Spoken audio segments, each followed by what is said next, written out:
All right, let's go ahead and take a look at some things that we can do to achieve a good white balance and just balance the colors overall when it comes to real estate properties and things like that.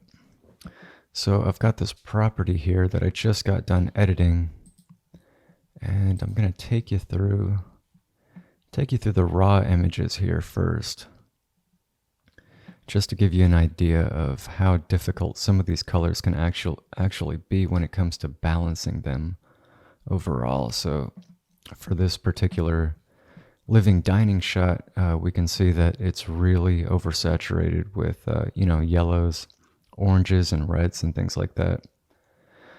This is a difficult image to edit in general, not just because of the colors, but because just how blown out and overexposed the window frame area is. It's a difficult process to be able to blend these areas together and maintain a good solid brightness for the image overall. So we've got these raw images right here without the flash. We've got a few with the flash, as you can see, with the harsh shadows and things like that, and that'll help to tone down the overexposed areas over here. But as always, you want to be careful with the flash that you're not just carelessly brushing it in, because you're going to get those harsh shadows that are going to get brushed into everything. As you can see with a flash image like this, you're going to get the flash bouncing off of the different metallic materials and glasses and things like that. But this was an overall pretty difficult image to edit.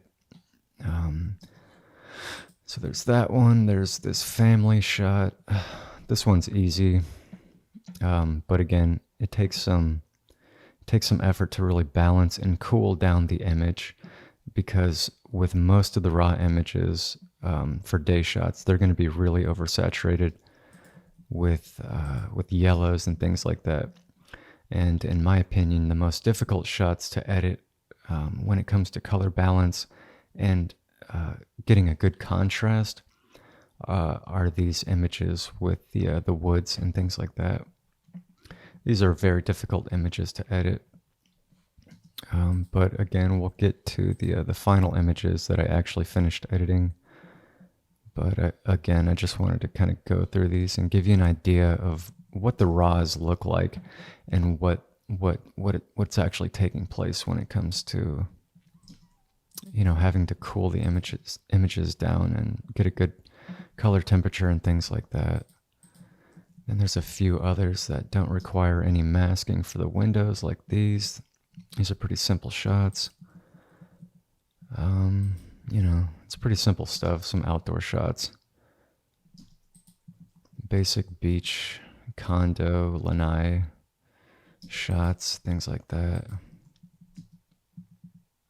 The outdoor shots are pretty simple. They're not very warm or anything.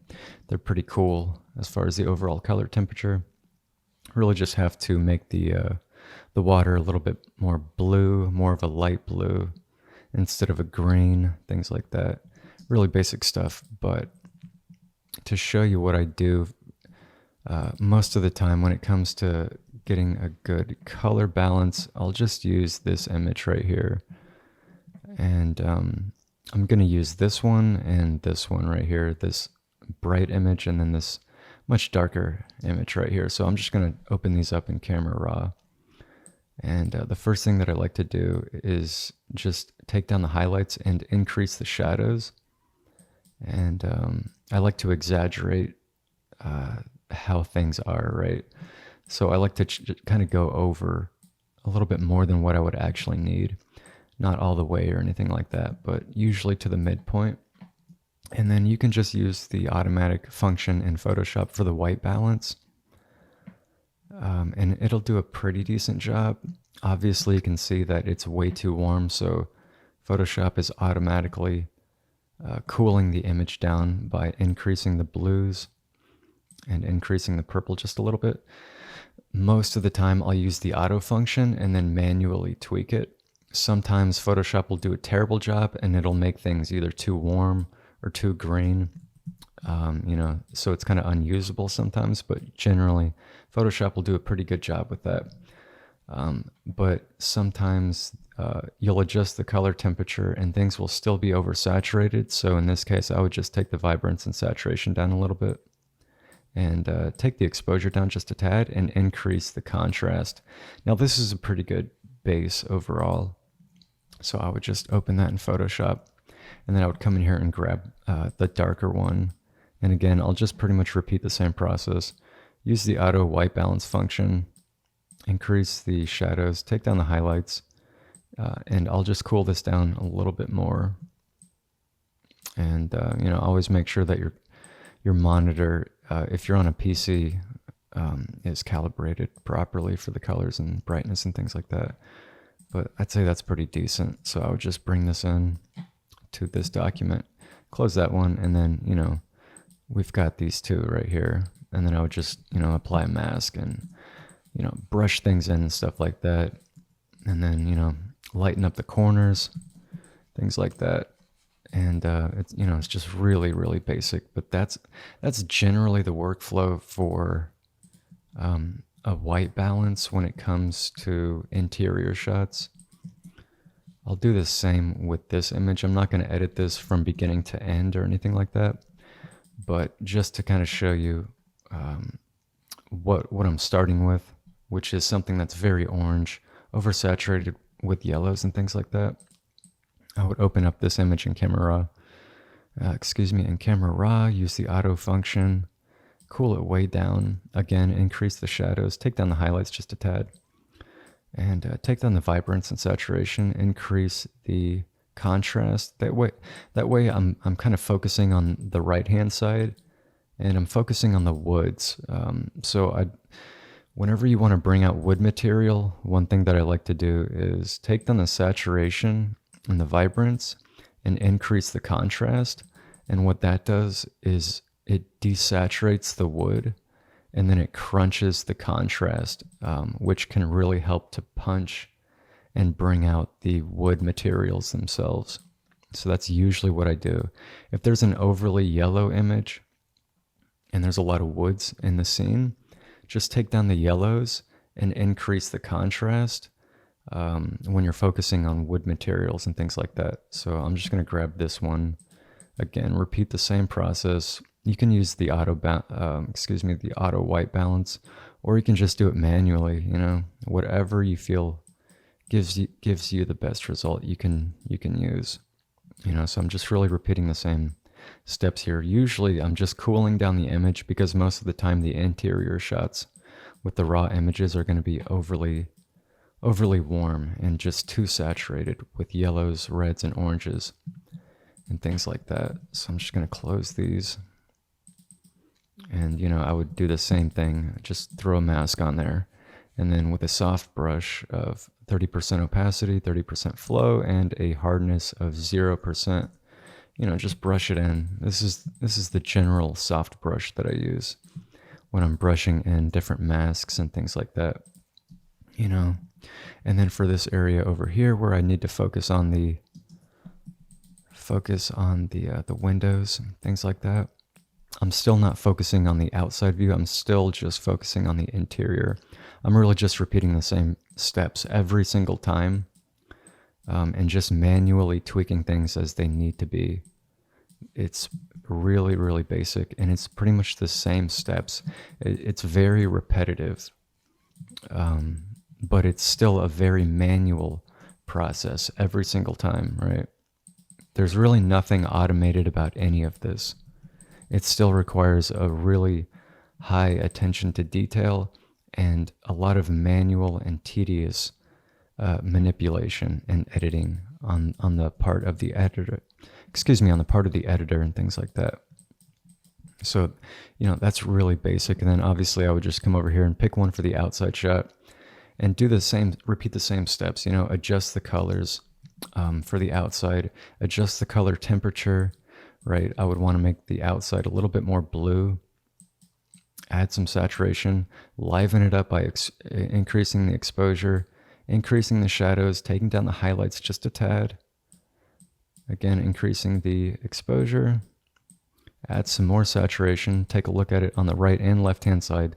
That looks pretty decent overall, but again, it's the same steps every single time, and this is really just setting up the document in Photoshop, right? And of course, as you can tell, we're not focused on the interior because this is the exterior that we're going to be using. So it doesn't matter how the interior looks. This is completely oversaturated and overblown with reds, but you know, that doesn't matter. And then obviously you come in there and, you know, just go to town making your masks and your paths and things like that. But again, that's pretty much what's going on every single time, you know, and that's pretty much it with a white balance. So that's the basic editing, but now we're going to move on, and I'm actually going to show you what I do for the final review process. And this is where I really focus on the last minute edits that need to be done before it's sent out to the client. So since the entire property has been edited, here's all my final images right here. And we'll just go through these real quick.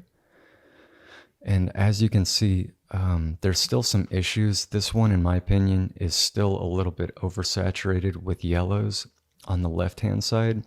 And it could also be brightened up a little bit. It could use some brightness. The outside shots aren't bad, but they'll need to be edited just a little bit more. And I'm just going to go through these pretty quick. So here's basically the final images after I just edited this property. This took about 2.5 hours to edit. It came out okay, I guess. But you know, I'm usually not happy unless I can make it absolutely perfect, but with certain properties, I just can't. No matter how much effort and editing expertise somebody has, at the end of the day, that's just kind of how something is going to end up. Right? It may not be perfect and it may not be ideal, and you may not have the ability to really change that because that's just how the property and the rooms and the interiors look. You know, there's only so much you can do. There's only so much the photographer can do in the field, and there's only so much you can do as an editor in post-production to really bring these things out. But generally, I'm trying to really speed through these as I edit them, in order to cut back on time, because usually I have like 5 properties to edit every single day. So I can really only give these properties so much time. And this one took about, I think, a little over 2 hours, maybe 2.5 total. But as we're looking at these right now, especially this one right here, this is really dark. So that's why I like to come back before I send these out to the client and do a final review process. And that's where I like to take take like 10 or 15 minutes and really just increase the brightness and make sure the color balance is good overall. And that's what I'm going to do right now. So we'll just start with this bathroom shot right here. And before I really start to make all these edits, what I like to do in order to save time is, as I make all these final edits to the image, right? Let's say I added this brightness and contrast, all these adjustment layers, right? Like here's my before and let's say I'm happy with how this is. Obviously, you know, it looks like crap, but let's say I was happy with this. Instead of going up to File and Save or Save As, what I like to do is just right click on the first layer and just hit Flatten Image, and then hit Command S or Control S, and it will save out my JPEG. So I don't have to go up to Save or Save As and bring up the dialog box and specify where I want to save that. All I have to do is right click and say Flatten Image. It flattens everything, and then hit Control S or Command S, and it saves it out just like that. So now when I go back to Adobe Bridge, it's updated. I don't have to spend an extra 10 seconds specifying where I want to save that JPEG out. So I just wanted to make that point because that saves so much time, not having to bring up the dialog box and specify where you want to save it. So we'll just get to this real quick. So I'm just going to add some brightness and contrast. I'm going to take a little bit of contrast away and add some brightness to the left-hand side. And one thing that I like to do to achieve a better white balance and balance the colors overall is I like to I like to merge all onto a new layer. And the hotkey for that is Command Shift Option plus E if you're on Mac. If you're on Windows, it's Control Shift Option plus E, and that'll merge everything onto a new layer. And then what I like to do is I like to bring this back into Camera Raw, and I'll just cool this down with what I have available to me in Camera Raw. And this saves so much time being able to balance the colors. And I like to exaggerate, make it just a little bit cooler than what you actually need, and then apply a mask to it, and then just paint in to the areas that you need it to be affecting. All right, so there's the before, there's the after, before, after, before, after, and it's adding a little bit of brightness, taking away some contrast to the left and right hand sides, and we're removing a little bit of the yellows, and we're cooling the image down just a tad bit more. And I'll just go ahead and flatten the image, and again I'll just hit Command S or Control S, bring this back into Adobe Bridge to preview, and that looks a lot better. And one thing that I could do just to make this image pop a little bit more, this is one thing that I really like to do to brighten the images up and really bring them to life.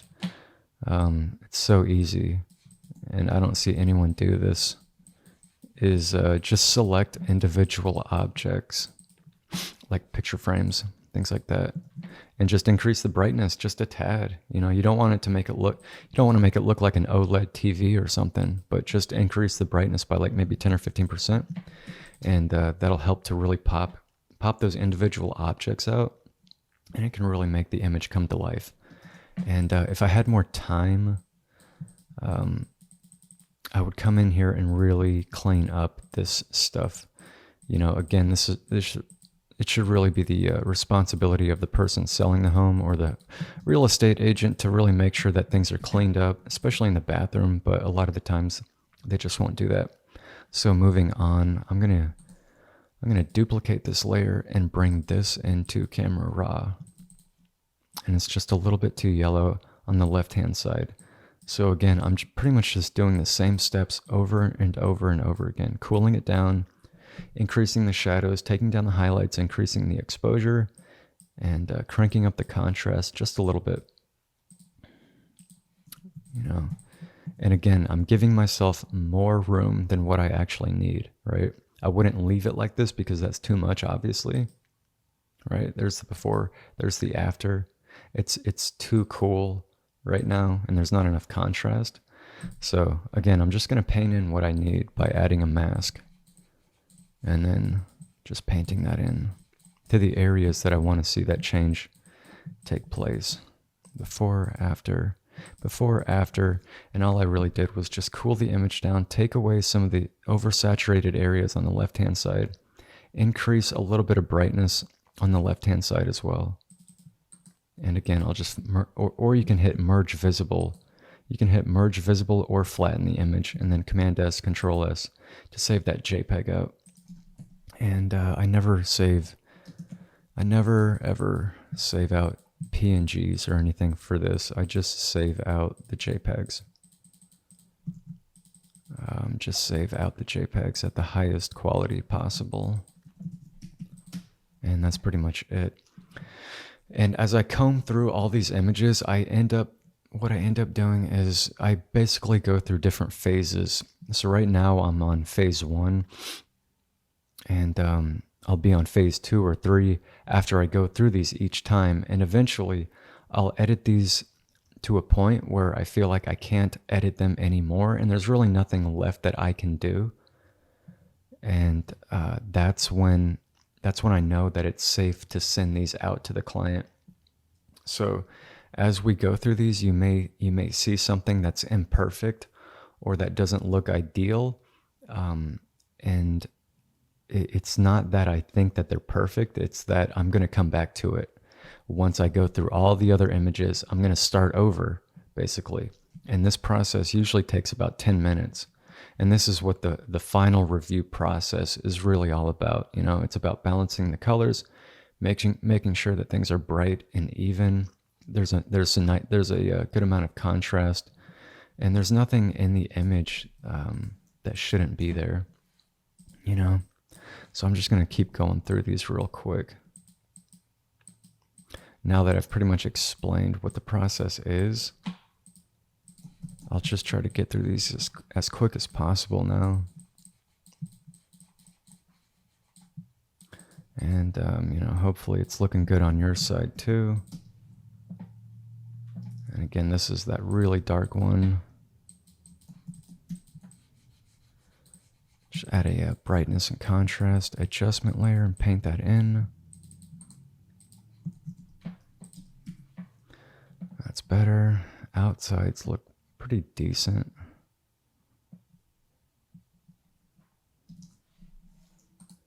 This one still isn't perfect to me.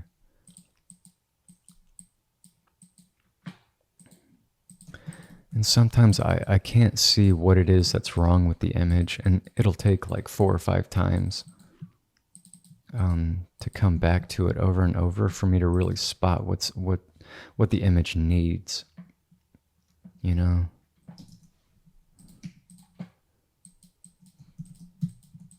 Just kind of brighten up the sky just a tad.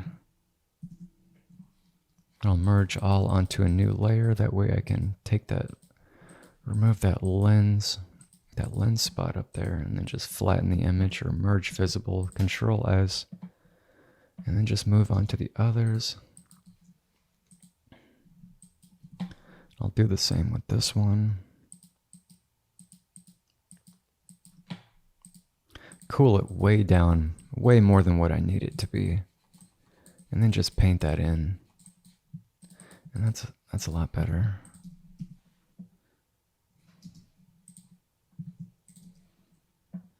Yeah, it's a lot safer. And this is why you should always review your images before you actually send them out.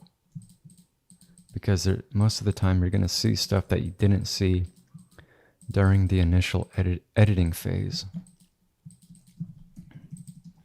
You know, most of the time I'm trying to speed through these images. Not that I'm trying to sacrifice quality or anything like that, but I'm just trying to be as quick as possible because there's usually so many other jobs that are waiting in the queue to be edited. See, that's not even a huge change right there. There's the before, there's the after. But to me, it's an improvement, so I can justify spending, 20 or 30 seconds on this image. If I can just increase the quality a little bit, it's worth it.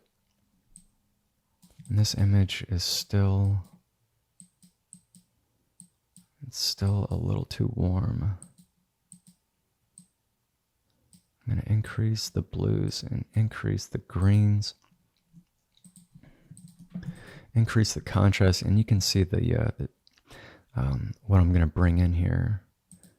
You can see how warm the image is and how much in need of a good white balance it is on the ceilings and on the walls right there. So I'm just going to paint that in a little bit. Don't want to paint it in too much. Don't want to go crazy here. One thing that you don't want to do is overdo it, right?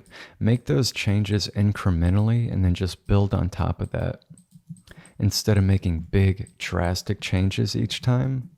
That's why I really encourage going through the images in different phases, right? Don't try to knock it all out at once.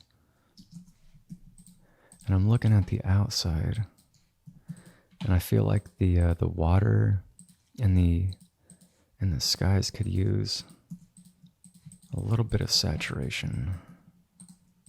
Not a ton, but just a little bit more.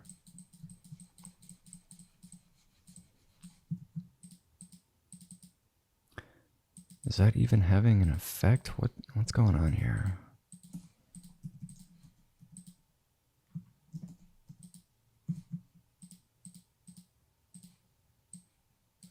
is. Okay. Is it? Oh, I guess so. All right. Yeah, I was kind of messing with me there for a second. All right, I'm going to move on from that one just for now.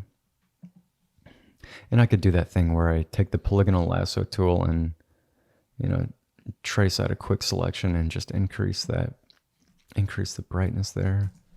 I might do that if I come back to it. Again, I'm just repeating the same stuff, same process each time,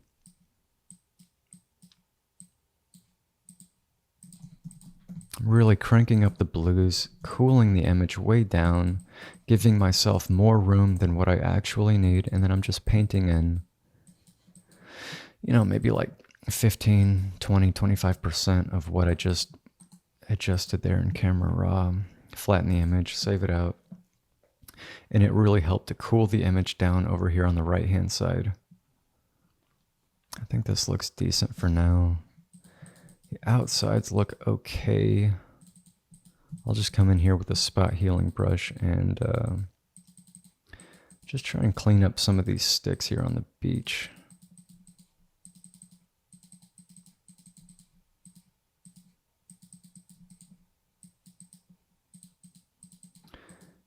Make sure that things are as consistent as possible. If you have a bunch of beach shots like this one, make sure, if you're going to take out all the sticks and debris and all the crap that's on the beach, make sure you do it for each shot. You don't want to have one shot of the beach look really, really clean, and then another one with all the crap that wasn't removed. So make sure that there's continuity and consistency with all of your shots.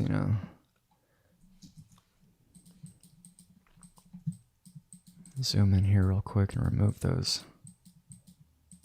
reflections from the lights. And there might need to be more. Yeah, there's definitely going to need to be more done to this image when it comes to the colors and stuff, but I'm going to move on from this one for right now. And you can see with this just how yellow things are. It's very difficult to balance the woods. The woods are usually the most difficult material to balance when it comes to the interiors and things like that. Again, I'm just cooling the image down. And again, what I like to do is desaturate the woods and increase the contrast. And that's going to help to really crunch the woods. It's going to help to neutralize the colors that are unwanted. And it's going to bring out the material of the woods. So you can see the before, the after. Just kind of looking in this general area right here to the left. Before, after. Before, after. And that looks pretty good. I don't want to leave it like that, so I'll pop in a mask and just paint that in with a broad, soft brush into the areas where I would like to see that change. Before, after, yeah. Before, after, looks a lot better. And again, these are pretty subtle changes, but you keep building on it each time that you go through those images, right? And this is what the final review process is all about, as I said earlier. It's absolutely critical that you do this with your images before you send them out. Even if it's something that you're working on for yourself, you should be doing this kind of stuff in your own personal projects, no matter what it is. Just increase that a little bit. I could do the same with this.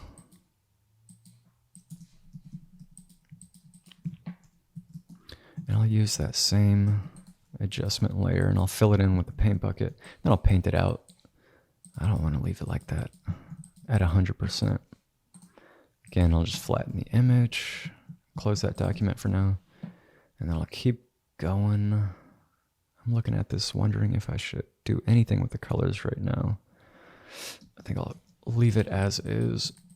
And again, I should really do the same thing that I did with the last image with this picture frame. That way it's not dark in this one and then bright in the other, And again, you don't want to crank it up. You don't want to don't want to have a picture frame look like an OLED TV. You know, it's a very subtle change, but it can be very helpful with just making the image pop a little bit more. Again, I'll just do the exact same steps. Cool the image down, desaturate it, increase the contrast, and then paint that into the areas, the areas that I would like to see that change take place, which is primarily on the left and right hand side. And there's the before, there's the after. I don't want to desaturate it so much that it really begins to lose life or anything like that. So there's that fine balance that you really need to understand of where you need to settle on, that point that you settle on. And looks like there could be just a little bit more sky there. So I just grabbed my path, made that selection, and then popped in a new layer, and then just painted in a little bit of that blue, and then threw it into a darken mode. That way it doesn't affect the ocean itself, and it just affects the sky. It's really subtle, very subtle. Again, just flatten it and move on. And, you know, if you need to take a break, if you feel like you're working on these images and the colors and things, it's kind of all blending in together, and you're having trouble really identifying what it is that needs to be done, just let your eyes take a break. Let your mind and your brain, you know, just give it a rest. Come back to it in a few minutes. Go walk around or grab something to drink or do something, you know. Sometimes that's all your brain really needs to come back with a fresh eye.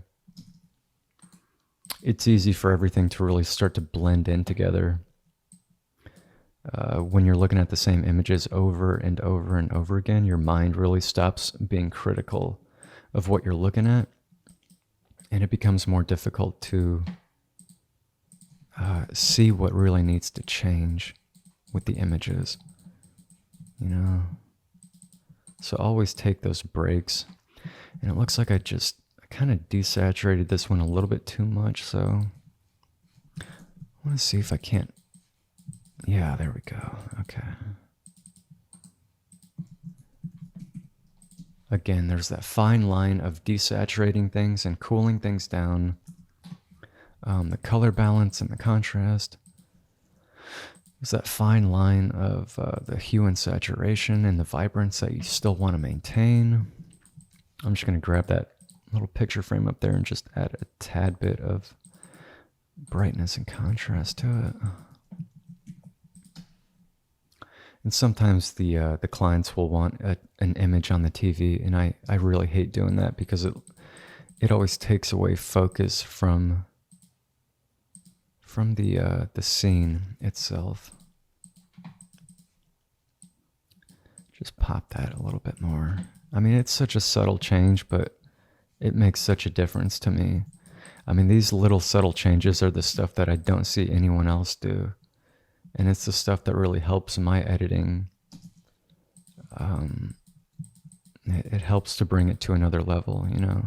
Every photographer that I've ever worked with always appreciates the level of detail that I put into my images, and it's usually stuff that they see. So, you know, if you can really reach that high percentile of excellence, you know, the photographers and the clients will more than likely see it, and they'll appreciate it. And again, it gets to a certain point where you go through these images so many times, and you want to keep making edits, but you have to understand when you need to stop making edits. And I'm starting to get to that point with a lot of these images. I look at them and I see things that I want to change, but it's starting to go over that line of, if I keep making changes, I feel like I'm going to destroy the image in certain aspects. So I think I'm gonna quit with a lot of these edits here in a little bit, because I don't want to go over that point. I want to have a nice neutral point. Yeah, you want to maintain that neutral point. You don't want to go overboard and destroy the image, you know, because you put a lot of work into these, a lot of time and effort, and it's easy to go past that point of no return kind of thing.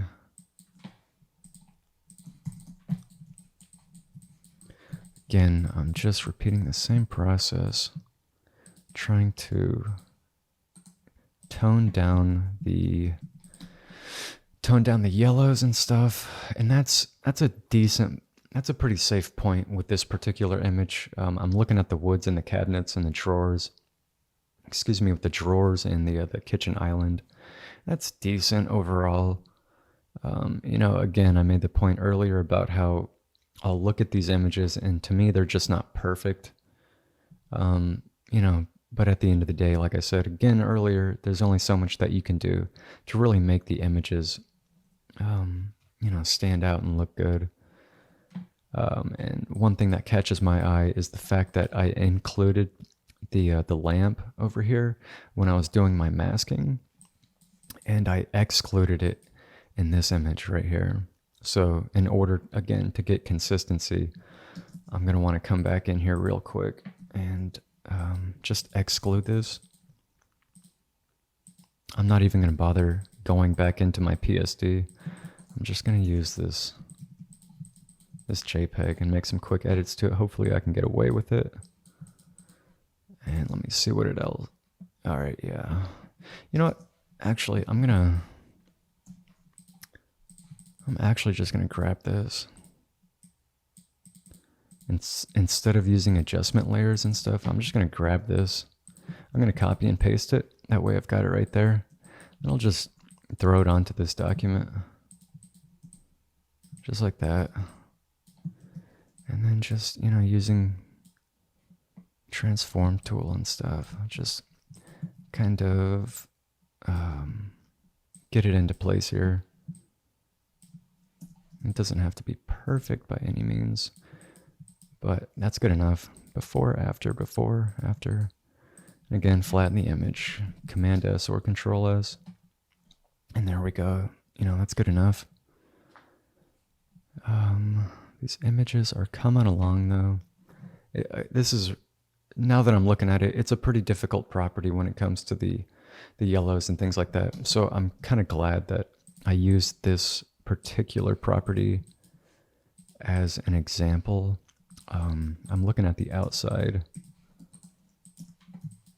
and I'm just going to increase the saturation for the ocean just a tad. I mean, that barely made a difference. That barely made any difference.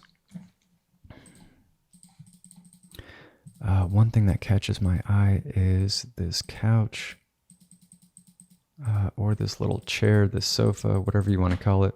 It's kind of overblown, and I think it could use a little bit of saturation. So I'm just going to make a quick path around it. And let me see what this, okay, I'm not going to use that. I'll use this. Yeah, there we go. I'll use the existing hue and saturation, and I'm just going to paint that in to that. Yeah, and that helps to just bring out that little area right there. And you might think that's unnecessary, but as I zoom out and look at this, there's the before, there's the after. That does make a difference.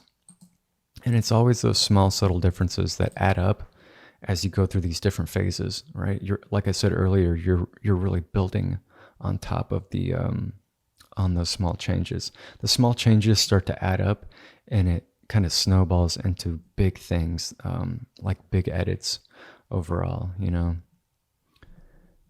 But for this particular property, I think it looks all right. I mean, again, I'm not 100% satisfied with it, but again, it's all about how much time you have. It's all about how much time you have and how many other properties you have to edit that day. if you only have one property the entire day to do, and you want to spend 3.5 hours editing 15 images, go for it. You know, if you want to keep coming back and trying to make things as perfect as possible, and that's all you have to do that day, and you don't have anything else to do, go for it. But when you've got 4, 5, 6 properties, you can only spend so much time on each image and each job.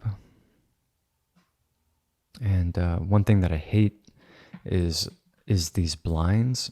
I didn't have a lot of time for this particular job like I was just talking about. So I just made, for this, I just made a simple path right here, right?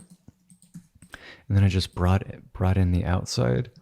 But if I had more time, I would have come in here and selected these individual pieces of the blind and then excluded it from the mask, or popped in a brightness and contrast layer. That way it's much brighter and a much more pleasing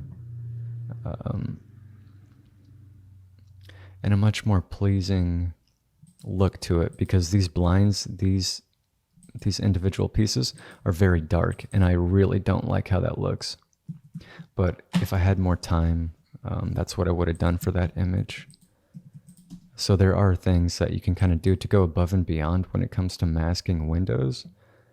Sometimes you may want to, you know, have 2 or 3 different paths created. You know, you may want to create selections several times and individually manipulate pieces of the window or the blinds, the curtains, you know, whatever you think you can do to make that image look better, more bright and even overall, go for it, you know. But again, it always comes down to time, and I just don't have that much time for this particular one. And I've spent way too much time talking overall and doing this final phase. But I think for now, these are decent. I'm actually going to step away for a few minutes, and I'll come back, and then I'll go through these one final time. And if I see anything else that I could really edit as a last minute kind of thing, I'll do that. But, you know, this is pretty much the process, you know, when it comes to color balance and editing in general. You know, color balance, the brightness, the contrast, the white balance, reviewing your images, things like that, and making sure that they're absolutely perfect, and that you're using the right exposures to combine together, you know, is absolutely key. But, you know, in general, I think these images are decent overall. But like I said a second ago, I'll come back and take one final look at them. But for now, I think they look okay.